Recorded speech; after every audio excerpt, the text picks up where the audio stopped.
Livro admirável, escrito pelo evangelista São Lucas, o mesmo autor do terceiro evangelho sinótico. Já expliquei que São Lucas era o secretário de São Paulo apóstolo. E para ser secretário de São Paulo, era preciso ter muito merecimento. O velhinho era muito exigente. Era às vezes irritante, mas não queria saber de ninguém, queria saber de Jesus. E Jesus estava satisfeito com ele. Essa era a obsessão de São Paulo, o grande apóstolo dos gentios, aquele que pôde dizer: encerrei minha carreira, guardei a fé, receberei a coroa da vida que o Senhor, justo juiz, me dará naquele dia. Eu também sou assim. Se eu conseguir agradar a Jesus e a humanidade, é uma beleza. Mas se não conseguir, prefiro agradar somente a Jesus.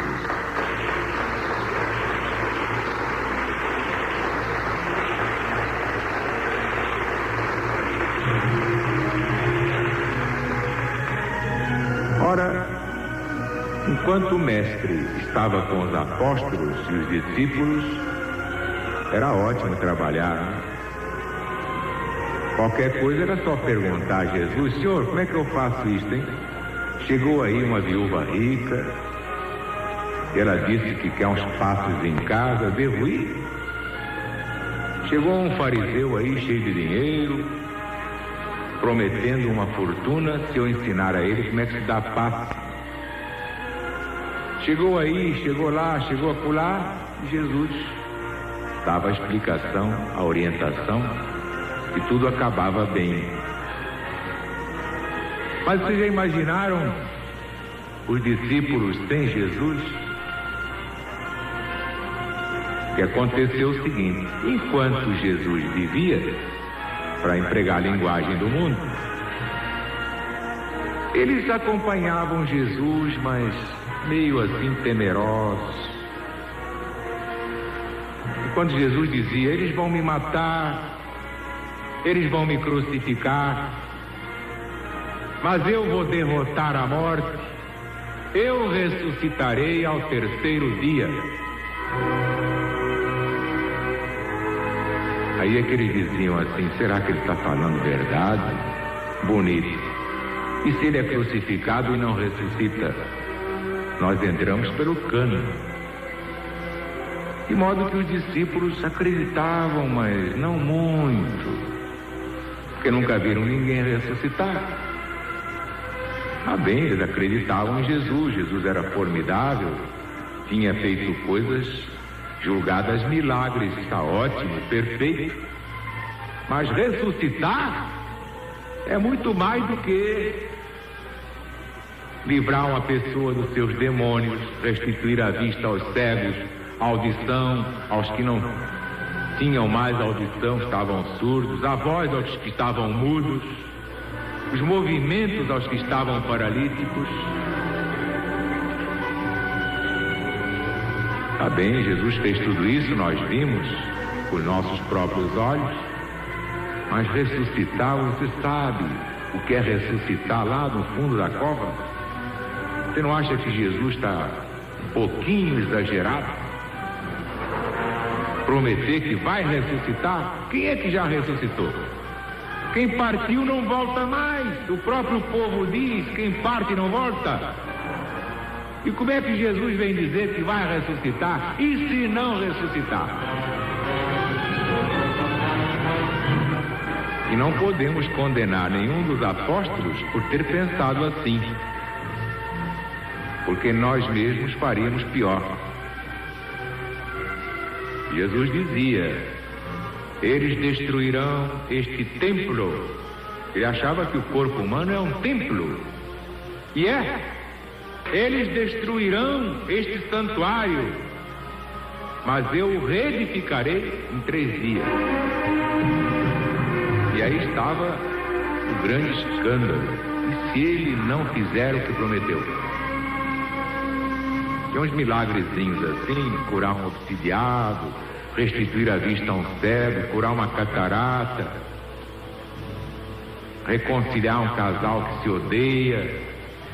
Tá bem, isso um homem bem evoluído consegue. Mas ressuscitar de entre os mortos, essa é muito forte. E se não ressuscitar? Por isso é que o pessoal, na hora que Jesus foi preso, começou a tremer feito vara verde. Todo mundo apavorado, que cada um pensava, se prenderam Jesus para crucificar, e nós? Vai ser pior ainda. Então viviam trancados a 7 chaves, de medo dos judeus, apavorados, pensando que iam ter o mesmo destino. Uma coisa assim que lembra a Inconfidência Mineira. E depois que Tiradentes foi preso, pronto, ninguém queria mais participar da Inconfidência. Todos passavam a se incriminar. Você que foi o culpado, você que veio com essa história de Inconfidência, eu não queria entrar nisso. E agora, bonito, o que vai ser de nós, da nossa família? E Tiradentes teve esse rasgo divino de assumir sozinho toda a responsabilidade. Morreu por ele.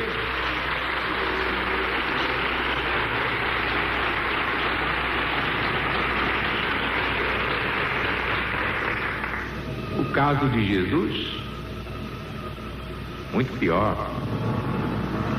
De modo que nós não podemos, de modo algum, condenar aqueles discípulos atarantados, apavorados, esmagados pelo medo. Que na hora da prisão, eles tiveram a impressão de um Jesus derrotado e não reagiu. E lá foi Jesus, a bufetada, a tapa, a pontapé, na frente de um bando de canalhas. Qualquer um falsearia, fraquejaria, tremeria. Que aquele Jesus que tinha poder para fulminar os seus perseguidores, com um simples olhar podia matá-los, estava ali apanhando tapas, levando cusparadas. Era para tremer de medo. E eles tremeram de medo. Por isso é que São Pedro negou Jesus 3 vezes. De medo, de horror, de pavor, de ser também condenado. Não podemos condenar nem Judas, coitado. Porque Deus é que se encarrega de punir ou galardoar através de leis. Nem é ele, são as leis que ele estabeleceu e que funcionam automaticamente. Deus não castigou Judas. Judas é que se castigou, porque quando se infringe a lei, pode-se acabar na forca, como Judas Iscariotes acabou.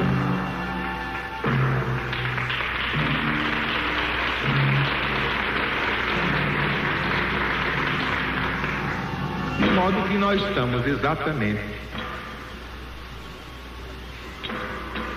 olhando a responsabilidade dos apóstolos. Eu nunca me detive tanto quanto agora nesse tema. Enquanto Jesus estava ali, a coragem aumentava. A presença de Jesus dava uma força extraordinária. Só ver Jesus, todos se persigavam, sentiam uma força estranha dentro da alma. Mas ver Jesus preso, de Herodes a Pilatos, teve a força. Desapareceu. Pernas, para que vos quero? Vocês já viram alguém quando fica suando de medo? Aquele suor frio. Pois muito bem. Ficou aquela expectativa angustiosa, os discípulos fechados, trancados, podiam bater que eles não abriam. Ou então iam espiar pela fresta. medo de que viessem os soldados romanos, instigados pelos principais sacerdotes, para prendê-los, para condená-los. Olha aquele pavor. Foram 3 dias horríveis, 3 dias de angústia, 3 dias de sofrimento inenarrável. Então, chegamos ao domingo de manhã, aqueles acontecimentos tão bem narrados por João, o discípulo amado. A pedra, apesar de chumbada, tinha sido removida, o túmulo estava aberto. E Jesus não estava lá. E os anjos disseram: não está aqui. Ressuscitou conforme prometeu, cumpriu sua palavra. Maria Madalena ficou com a alma em festa, foi correndo avisar os discípulos. Ela teve a glória de ver Jesus, ela em primeiro lugar. Jesus apareceu a ela em primeiro lugar, nem a Virgem Maria teve esse privilégio. Era uma meretriz e Jesus fez dela uma santa, a tal ponto que apareceu a ela em primeiro lugar.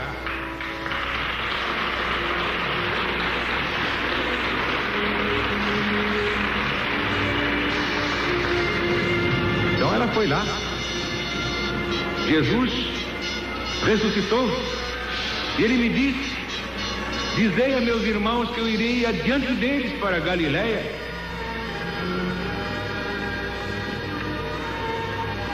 Mas aí, apesar de haver um frêmito de alegria, houve uma ponta de ciúme, de inveja. Tá bem, tomara que tenha sido verdade que Jesus tenha ressuscitado. Mas por que não apareceu primeiro a mim? Foi aparecer a Maria Madalena, uma pecadora. É verdade, Jesus era irreverente. Apareceu primeiro a Maria Madalena, porque ela corporificava a humanidade corrupta que ele veio salvar. Essa é a explicação. Que a humanidade era assim como Maria Madalena, que precisava de ser libertada da lama. E só Jesus tinha esse poder e libertou. Hoje poucos espíritos haverá tão elevados quanto o espírito de Maria de Magdala.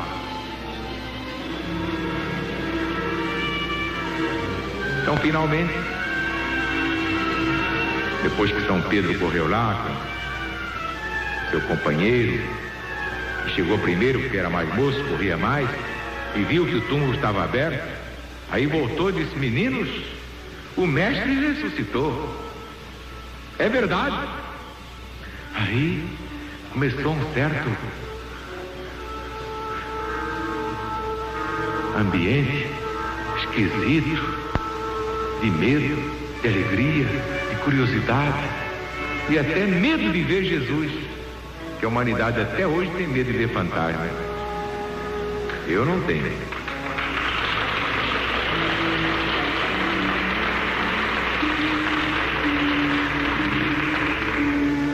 O que aconteceu? Estavam todos lá no cenáculo, tudo trancado a 7 chaves. Pois bem, sem bater na porta, sem enfiar uma chave na fechadura, sem entrar pelo telhado, Jesus entrou no cenáculo atravessando as paredes.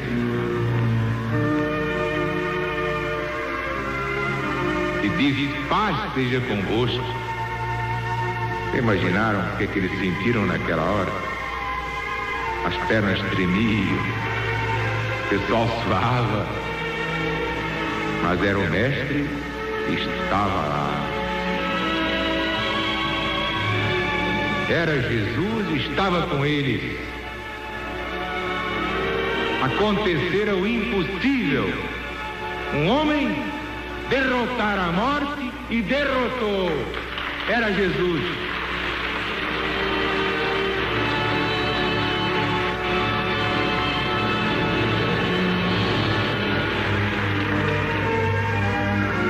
Tanto que houve um fato muito curioso. Daí o ditado: sou como São Tomé, ver para crer. Tomé, um dos 11, porque Judas já tinha sido justiçado pela sua própria ignomínia. Ele se enforcou numa figueira. E ainda há hoje muitos Judas se enforcando. O que eu vou fazer, né? O que é que vocês vão fazer? Cada um colhe o que semeia. Eram só 11 e um não estava, que era Tomé, também chamado Dídimo. Quando Jesus se retirou, Tomé entrou. Eles disseram: Tomé, nós vimos Jesus. É verdade, ele ressuscitou.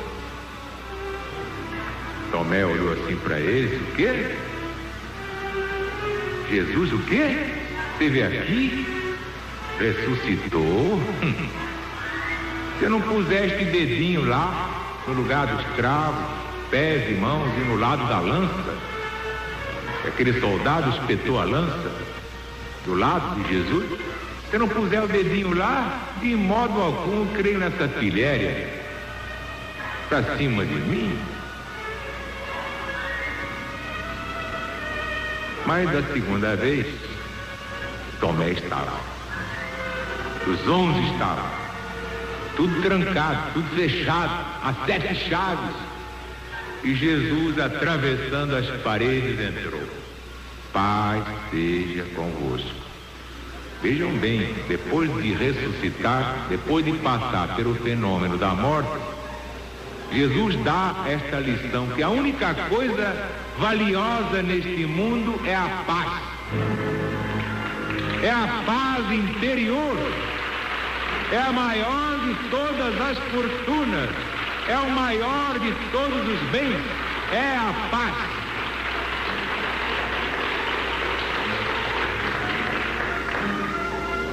Aquele espanto, os que já tinham visto, jamais encorajados, mas Tomé com os olhos desse tamanho. E Jesus, imediatamente olhando Tomé, disse: vem cá, Tomé. Tomé veio tremendo, feito vara verde. Jesus olhou Tomé e disse: põe teu dedo aqui, Tomé. E Tomé botou o dedo lá, no sinal dos cravos, no sinal da lança. E aí não pôde aguentar, chorando, caiu de joelhos dizendo: meu mestre e meu Deus, perdão, porque eu duvidei. Olha aí o símbolo da humanidade que duvida. Vai cair de joelhos. Vai cair de joelhos.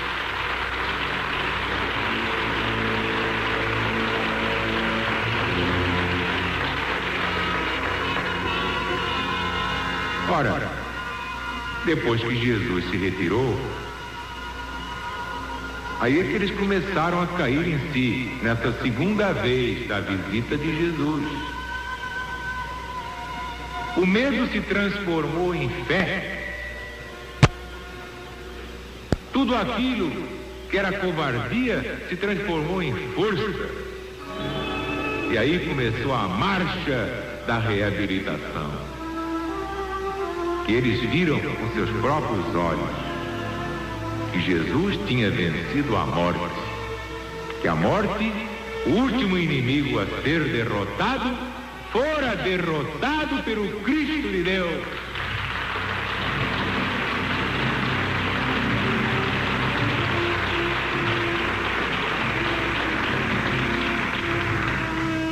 É justamente o que vamos ver nos Atos dos Apóstolos. Os discípulos passaram a olhar a morte com desprezo. Um foi decapitado, outro foi crucificado de cabeça para baixo. Discípulos foram lançados aos leões, mas sem medo nenhum, enfrentando os leões, cantando. Eles cantavam na certeza de que ressuscitariam como Jesus ressuscitou.